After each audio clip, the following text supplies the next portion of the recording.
नमस्कार मंडळी. नुकताच टेस्ला आणि स्पेसएक्स या कंपनीचे सीईओ इलॉन मस्क यांनी एक ट्विट केलं. त्या ट्विटमध्ये त्यांनी असं म्हटलंय की ईव्हीएम मशीन ही मनुष्याद्वारे किंवा एआयद्वारे हॅक केली जाऊ शकते. याची शक्यता जरी कमी असली तरी ती फार आहे. काही दिवसातच अमेरिकेच्या राष्ट्रपती पदाच्या निवडणुका जाहीर होणार आहेत आणि त्याच्याच पार्श्वभूमीवर इलॉन मस्क यांनी हे स्टेटमेंट किंवा हे ट्विट केलं आहे. अमेरिकेतून इलॉन मस्क हे ट्विट करतात न करतात तोपर्यंत भारतामध्ये सुद्धा याच्या प्रतिक्रिया उमटायला सुरू झाल्या. भारतातील वेगवेगळ्या राजकीय पक्षांनी इलॉन मस्क यांच्याच वाक्याची रीव ओढत ईव्हीएम मशीन हॅक कशा प्रकारे केलं जातं आणि त्याच्यामुळे सत्तेमध्ये असणाऱ्या पक्षांना कशा प्रकारे फायदा होतो आणि याचा तोटा सत्ताविरुद्ध असणाऱ्या पक्षांना कशा प्रकारे होतो, अशा प्रकारची वल्गना हे भारतातील सत्तेमध्ये नसलेले पक्ष करू लागले आहेत. आता ईव्हीएम मशीन हॅक केलं जाऊ शकतं का नाही याच्याविषयी सांगायचं झालं तर भारतीय निवडणूक आयोगानं काही वर्षापूर्वी भारतातील जवळपास 55 राजकीय पक्षांना आमंत्रण देऊन ईव्हीएम मशीन हॅक करण्यासंबंधी आव्हान दिलं होतं.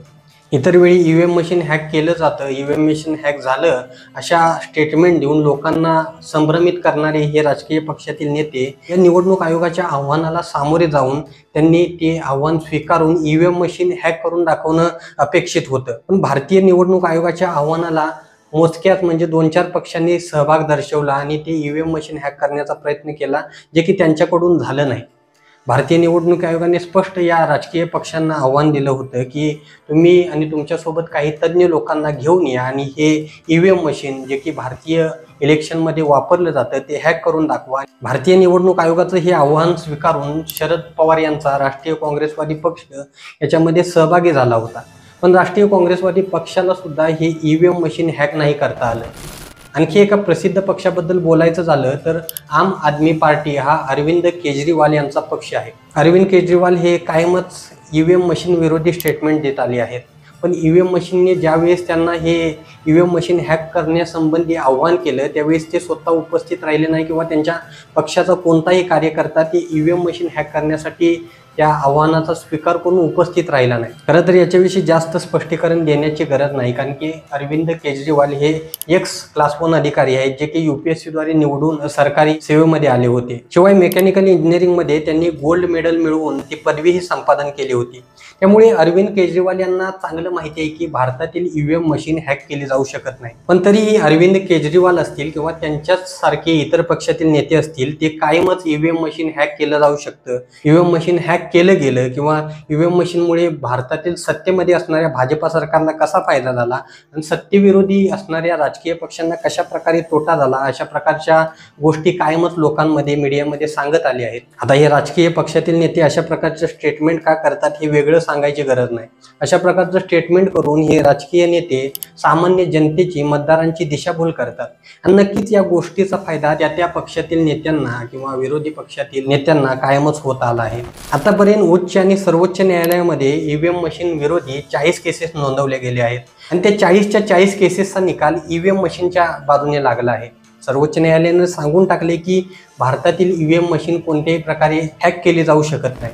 आता हे भारतातील इलेक्ट्रॉनिक वोटिंग मशीन म्हणजेच ईव्हीएम मशीन हॅक का केलं जाऊ शकत नाही याच्याविषयी भारतीय निवडणूक आयोगानं सांगताना असं सांगितलं आहे की भारतातील जे ईव्हीएम मशीन आहे ते वायफाय, ब्लूटूथ आणि त्यांसारख्या तत्सम गोष्टींची कनेक्टिव्हिटी त्याला दिलेली नाहीये आणि त्यामुळे भारतातील ईव्हीएम मशीन हॅक केलं जाऊ शकत नाही. नुकताच लोकसभेच्या निवडणुका पार पडल्या. भाजपा सरकारने याच्यासाठी 400 पारचा नारा दिला होता. म्हणजे त्यांचं सांगणं असं होतं की भाजपा सरकार हे 400 पार जागा जिंकून दाखवेल.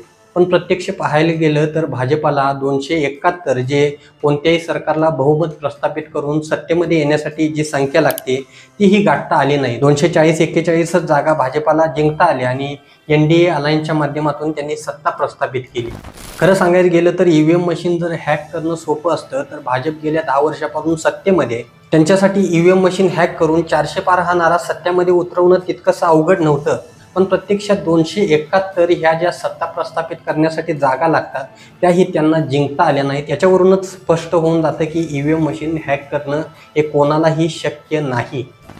आता थोडंसं येऊयात इलॉन मस्क यांच्या स्टेटमेंटकडे. इलॉन मस्क यांनी ट्विट करून सांगितलं आहे की ईव्हीएम मशीन ही मनुष्याद्वारे किंवा एआयद्वारे हॅक केली जाऊ शकते. त्याची शक्यता जरी कमी असली तरी ती जास्त आहे असं त्यांचं मत आहे. ही स्टेटमेंट त्यांनी अमेरिकेच्या येणाऱ्या राष्ट्रपती पदाच्या निवडणुका संबंधी किंवा निवडणुकाला अनुषंगून दिले आहेत. आता इलॉन मस्क यांच्या स्टेटमेंट संबंधी विचार करायचा झाला तर जगातील सर्वात नामांकित व्यक्ती असलेली इलॉन मस्क यांच्या स्टेटमेंटला नक्कीच अर्थ प्राप्त होतो. पण इलॉन मस्क यांच्या मागच्या काही स्टेटमेंटचा विचार केला तर इलॉन मस्क ही कोणतीही स्टेटमेंट अशी सहजासहजी देत नाही हे कळून येतं. आणखी काही वर्षांपूर्वी ट्विटर संबंधी इलॉन मस्क यांनी केलेले ट्विट आणि त्याच्यानंतर ट्विटर कंपनीचे सारे शेअर्स खरेदी करून ट्विटर कंपनी आपल्या अंडर घेण्याचा त्यांचा उद्देश, ही गोष्ट जगजाहीर आहे. त्यामुळंच इलॉन मस्क यांनी आता जे ईव्हीएम मशीन संबंधी ट्विट केलं आहे त्याचा काय अर्थ असू शकतो किंवा त्याचे काय परिणाम होऊ शकतात हे येणाऱ्या 4-5 महिन्यात कळूनच जाईल, किंवा त्याच्या मागे इलॉन मस्क यांचा उद्देश काय ही गोष्ट 4-5 महिन्यात कळून जाईल. तुर्तास तर आपण फक्त याच्याविषयी अंदाजच लावू शकतो. मित्रांनो, भारतामध्ये मतदानासाठी वापरल्या जाणाऱ्या ईव्हीएम मशीन संबंधी तुमचं काय मत आहे कमेंट करून नक्की सांगा. व्हिडिओ आवडला असेल तर व्हिडिओला लाईक करा, व्हिडिओ शेअर करा. भेटूयात पुढील व्हिडिओमध्ये. तोपर्यंत जय हिंद, जय महाराष्ट्र.